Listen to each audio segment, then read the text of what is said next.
Bismillahirrahmanirrahim. Assalamualaikum warahmatullahi wabarakatuh. Kami dari kelompok 2 akan mempresentasikan hasil kerja kelompok kami. Yang dimana anggota kelompok kami yang pertama, Ana Yulia Stanti. Yang kedua, Baik Gina Sandika Triana Putri. Yang ketiga, Baik Neri Ramdania. Dan yang keempat adalah Bayu Ramdan Ilhami. Di sini kami akan membahas materi tentang hakikat prosa dan unsur-unsur fiksi.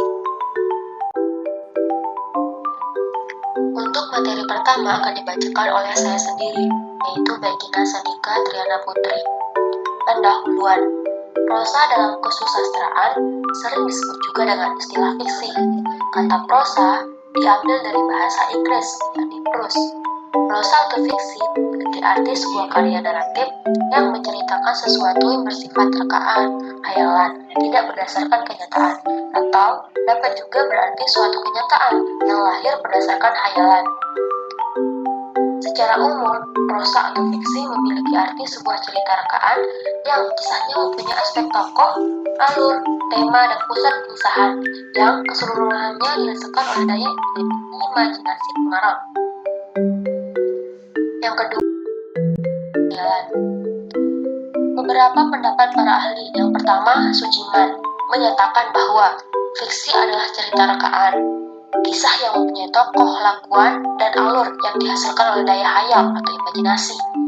Jika berbicara fiksi, maka konteksnya mengingatkan kepada karya sastra. Sebaliknya, jika berbicara karya sastra, maka konteks tersebut akan mengarahkan kepada sebuah karya sastra yang bersifat fiktif.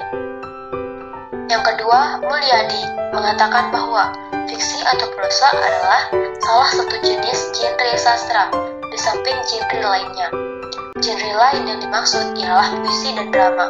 Prosa termasuk karya sastra yang disebut cerpen atau cerita pendek dan novel. Mungkin materi selanjutnya akan dibacakan oleh teman kami. Kata prosa diambil dari bahasa Inggris yaitu prose. Kata ini sebenarnya mengacu pada pengertian yang lebih luas. Tidak hanya mencakup pada tulisan yang digolongkan sebagai karya sastra, tapi juga karya non-fiksi seperti artikel, isi, dan sebagainya. Mulyadi mengatakan bahwa fiksi atau prosa adalah salah satu jenis genre sastra di samping genre lainnya. Genre lain yang dimaksud ialah puisi dan drama. Prosa termasuk karya sastra yang disebut cerpen, cerber, dan novel. Secara umum prosa atau fiksi memiliki arti sebuah cerita rekaan yang kisahnya mempunyai aspek tokoh, alur, tema, dan pusat pengisahan yang keseluruhannya dihasilkan oleh daya imajinasi pengarang. Aminuddin menyatakan bahwa istilah prosa fiksi atau cukup disebut karya fiksi biasa juga disebut dengan prosa cerita, prosa narasi atau cerita berplot. Pengertian prosa fiksi tersebut adalah kisahan atau cerita yang diemban oleh pelaku-pelaku tertentu dengan pemeranannya. Latar serta tahapan dan rangkaian cerita tertentu yang bertolak dari hasil imajinasi pengarangnya sehingga menjalin suatu cerita. Prosa dalam pengertian kesastraan juga disebut fiksi atau fiction, teks naratif atau naratif teks, dan wacana naratif atau naratif diskurs. Sehingga istilah prosa atau fiksi atau teks naratif dan wacana naratif berarti cerita rekaan atau cerpen.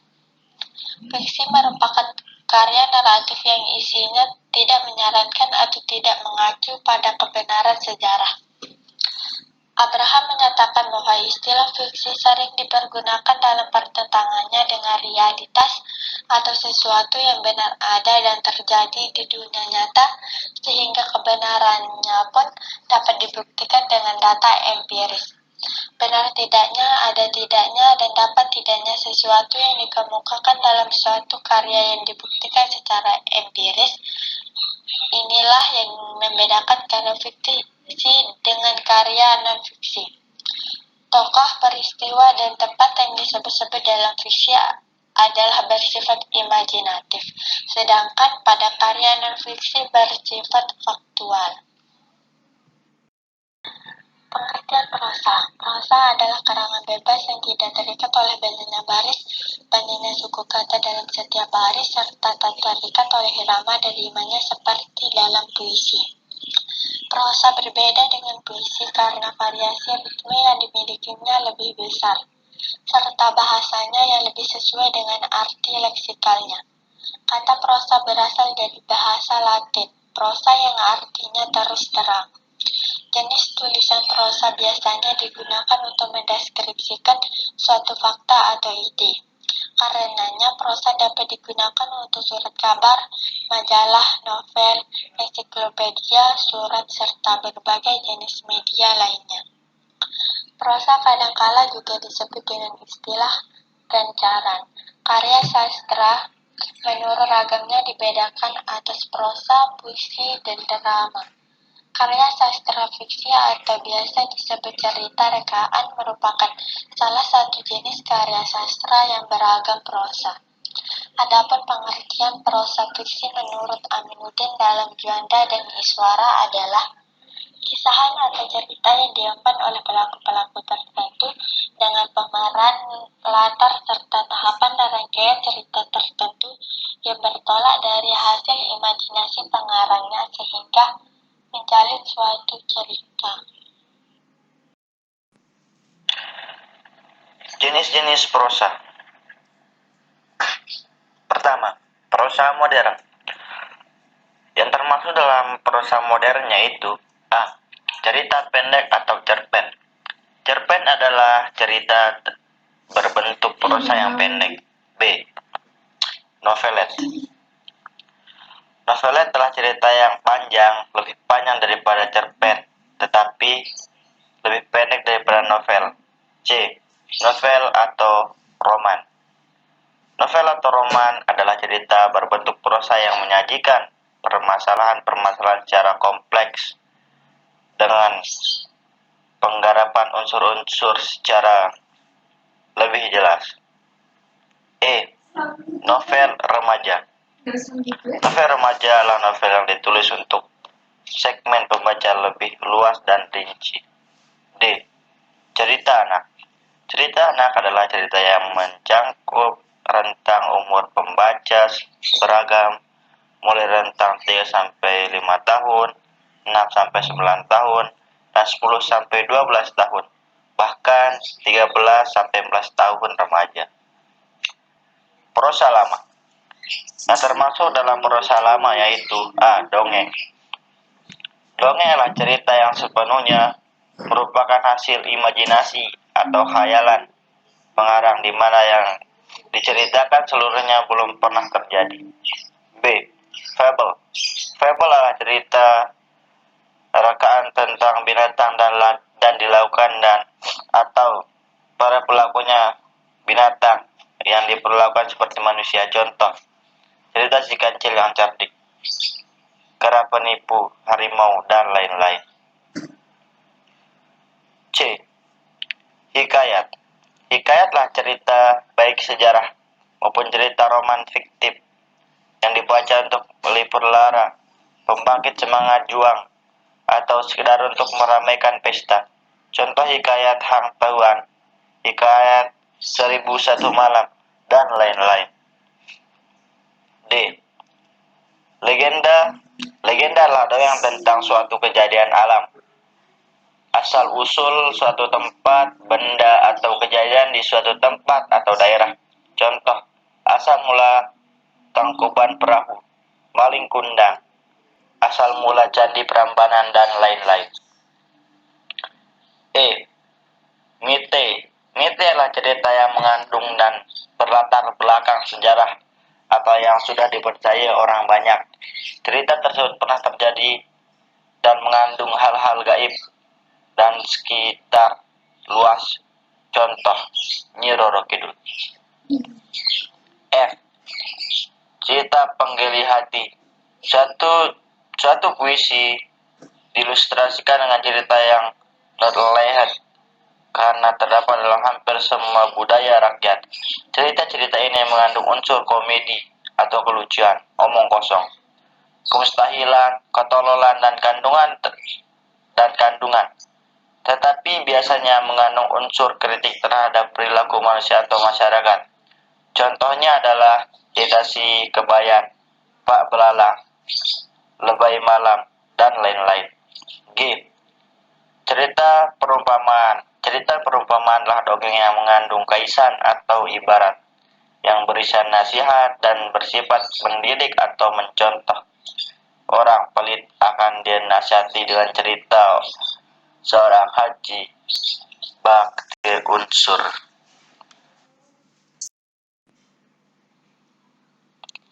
Cerita fiksi. Teks cerita fiksi adalah karya sastra yang berisi cerita rekaan atau didasari dengan angan-angan fantasi dan bukan berdasarkan kejadian nyata, hanya berdasarkan imajinasi pengarang. Imajinasi pengarang diolah berdasarkan pengalaman, wawasan, pandangan, tafsiran, kecendikiaan penilaiannya terhadap berbagai peristiwa, baik peristiwa nyata maupun peristiwa hasil rekaan semata. Cerita fiksi atau fiksi sering dimaknai sebagai cerita hayalan.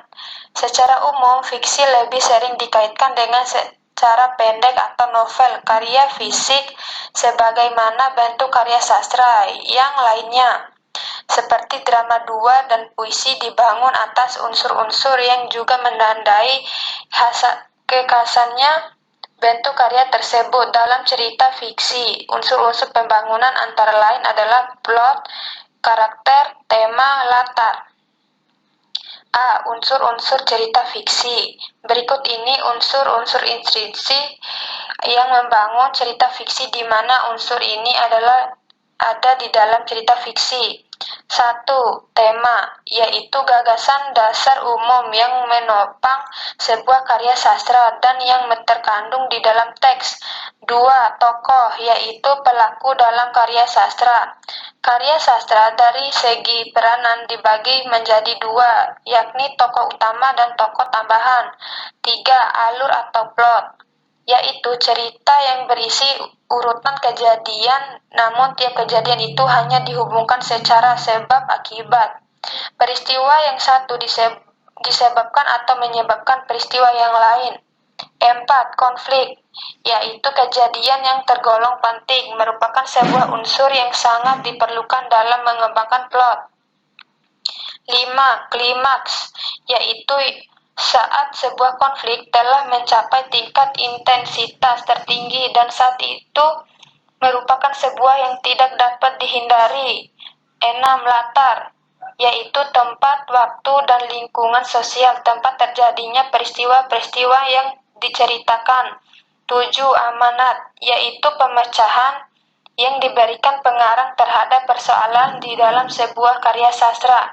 8. Sudut pandang, yaitu cara pandang pengarang sebagai sarana yang menyajikan tokoh, tindakan, latar, dan sebagai peristiwa yang membentuk cerita dalam sebuah karya fiksi kepada pembaca.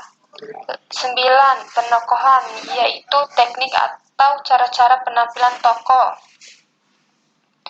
Sedangkan unsur ekstrinsik yang membentuk karya sastra dari luar sastra itu sendiri berikut ini. 1. Keadaan subjektivitas individu pengarang yang memiliki sikap. 2. Keyakinan. 3. Pandangan hidup yang keseluruhan itu akan mempengaruhi karya yang ditulisnya. 4. Psikologi, baik yang berupa psikologi pengarang seperti ekonomi, politik, dan sosial juga akan mempengaruhi karya sastra. 5. Pandangan hidup suatu bangsa. 6. Berbagai karya seni yang lain, dan sebagainya. Struktur cerita fiksi. Jika kamu mengetahui struktur cerpen, maka itu tidak jauh berbeda dengan struktur penyusun teks cerita fiksi, di mana struktur cerita fiksi terdiri 6 unsur berikut. 1. Abstrak. Bagian ini adalah opsional atau boleh ada maupun tidak ada. Bagian ini menjadi inti dari sebuah teks cerita fiksi. 2. Orientasi. berisi tentang pengenalan tema, latar belakang tema serta tokoh-tokoh di dalam novel. Terletak pada bagian awal dan menjadi penjelasan dari teks cerita fiksi dalam novel. 3. Komplikasi merupakan klimaks dari teks cerita fiksi karena pada bagian ini mulai muncul berbagai permasalahan. Biasanya komplikasi di sebuah novel menjadi daya tarik tersendiri bagi pembaca. 4. Evaluasi bagian dalam teks naskah novel yang berisi munculnya pembahasan, pemecahan, ataupun penyelesaian masalah. 5. Resolusi merupakan bagian yang berisi inti pemecahan masalah dari permasalahan yang dialami tokoh utama. 6. Koda atau reorientasi berisi amanat dan juga pesan moral positif yang bisa dipetik dari sebuah naskah teks cerita fiksi. Kaidah kebahasaan agar kamu bisa membedakan teks cerita fiksi dengan yang lain. 3 ciri-ciri kaidah kebahasaan berikut harus diketahui. 1. Metafora merupakan perumpamaan yang sering digunakan untuk membandingkan sebuah benda atau menggambarkan secara langsung atas dasar sifat yang sama. 2. Metonimia merupakan gaya bahasa yang digunakan kata-kata tertentu dipakai sebagai pengganti kata yang sebenarnya, namun penggunaannya hanya pada kata yang memiliki pertalian yang begitu dekat. 3. Simile atau persamaan digunakan sebagai perbandingan yang bersifat eksplisit dengan maksud menyatakan sesuatu hal dengan hal lainnya, misalnya seumpama, selayaknya, laksana. Penutup. Sering kita merasakan tidak punya ide untuk menulis prosa, fiksi, atau cerpen. Di lain kesempatan kita juga dihadapkan pada kebingungan apa yang harus kita tulis dengan tugas menulis prosa, fiksi, atau cerpen. Sekian dan terima kasih. Mungkin hanya ini penjelasan dari kami. Kurang dan lebihnya kami mohon maaf. Apabila ada kesalahan kata, itu sebenarnya datang dari kami sendiri. Sekian, wassalamualaikum warahmatullahi wabarakatuh.